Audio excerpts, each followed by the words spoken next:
Los avances tecnológicos nos permiten cada vez más poder registrar una gran cantidad de datos que nos ayudarán a conocernos y a mejorar sobre la bici día a día.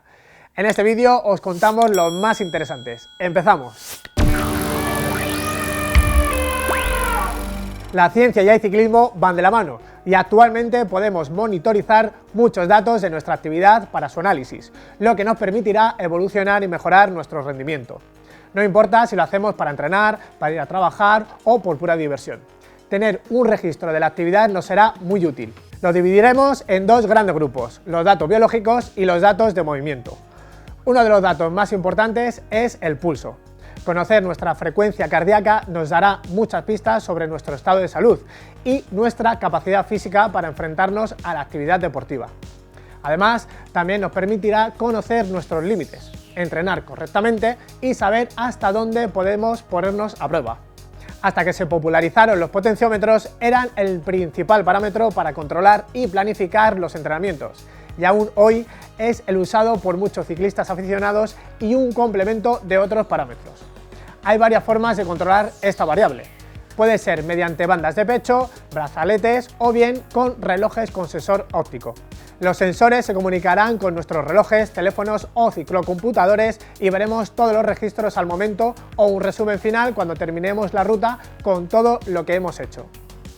La potencia medida en vatios ya se ha impuesto como principal parámetro para registrar la actividad deportiva y planificar los entrenamientos. Podemos conocer la energía muscular que desarrollamos en nuestras pedaladas en tiempo real en nuestros smartphones o ciclocomputadores y analizar después los resultados. Además, existe multitud de potenciómetros desde precios económicos que os permitirán monitorizar vuestras actividades tanto en montaña como en carretera. En esta lista de reproducción os contamos todo sobre el interesante mundo de la potencia en el ciclismo. Y muy ligada a la potencia, la cadencia es el tercer parámetro en juego, de los que podemos controlar con nuestros medios y fuera de un laboratorio. El medidor de cadencia o cadenciómetro es el dispositivo que mide el número de pedaladas por minuto que damos. Aunque parezca algo superficial, una cadencia correcta puede marcar la diferencia entre un buen y mal rendimiento. Llevar una cadencia baja o muy alta puede provocar un sobreesfuerzo a nuestro cuerpo, por lo que conocer nuestro ritmo óptimo y saber jugar con la transmisión para conseguirlo es muy importante. Lo habitual está entre 60 y 90 pedaladas por minuto. Si vamos a realizar actividades importantes con nuestra bici, es muy recomendable que pasemos antes por un centro autorizado para hacernos una prueba de esfuerzo. Con ella tendremos más datos para planificar nuestros entrenamientos y conoceremos más a fondo nuestros niveles de oxígeno, pulsaciones, zonas óptimas de entreno, umbrales, tiempos de recuperación, etc. Entrenar por sensaciones puede estar bien cuando no tenemos objetivos muy exigentes, pero si podemos tener los datos que nos aseguren un óptimo rendimiento, será mucho más efectivo y seguro para nuestra salud. Y otro elemento que tenemos para conocer nuestros datos biológicos son las básculas inteligentes. Conocer y controlar nuestro peso es muy importante para la salud y las básculas actuales nos permiten conocer muchos más datos como el índice de masa corporal, el porcentaje de grasa, la masa muscular, la masa ósea, el porcentaje de agua, etc. Valores muy importantes que, sumado a todo lo anterior, nos darán un control pleno de nuestro estado físico.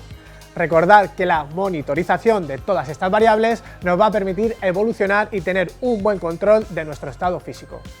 No os obsesionéis con ello ni pretendáis conseguir resultados en cuestión de días. En ocasiones se necesitan años para estar en plenas condiciones. Paciencia y mucho ánimo. Y como hemos dicho al principio, aparte de los datos biológicos, podremos monitorizar los datos de movimiento, muy importantes y plenamente ligados a los biológicos. Principalmente encontraremos datos como velocidad, velocidad máxima, velocidad media, distancia recorrida parcial y total, desnivel ascendido, desnivel acumulado, duración de la ruta y muchos más datos que variarán según el dispositivo que usemos. Toda esta información, aparte de monitorizar nuestro rendimiento, nos ayudará a planificar nuestras rutas, viajes y entrenamientos.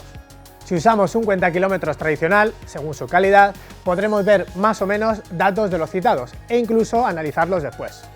Pero los dispositivos inteligentes más modernos, como los ciclocomputadores de Garmin, Polar, TUNAP, Wahoo, Suunto, etc., nos ofrecen la vinculación con todos los sensores antes mencionados, conectividad con los smartphones, abriendo el dispositivo a las infinitas posibilidades de Internet y receptores GPS que nos permitirán registrar, planificar y seguir recorridos. La monitorización total que nos permitirá disfrutar de todas nuestras aventuras o tener un completo y potente centro de entrenamiento. Muchas de estas prestaciones las podemos tener directamente en nuestro smartphone, con las aplicaciones que vimos en este vídeo. Recordad que en Mammut contamos con todo lo necesario para monitorizar nuestra actividad ciclista y que si tenéis cualquier duda o sugerencia nos la podéis dejar escrita en los comentarios que os leemos a todos. Y nos despedimos, como siempre, con una sonrisa. Dice, señor Martínez, mire, le llamo del colegio. Era para decirle que su hijo es un mentiroso compulsivo. Y dice, pues sí, y tiene que ser bueno porque yo no tengo hijos. Muchas gracias a todos. No olvidéis suscribiros, activar la campanita y nos vemos en el próximo vídeo.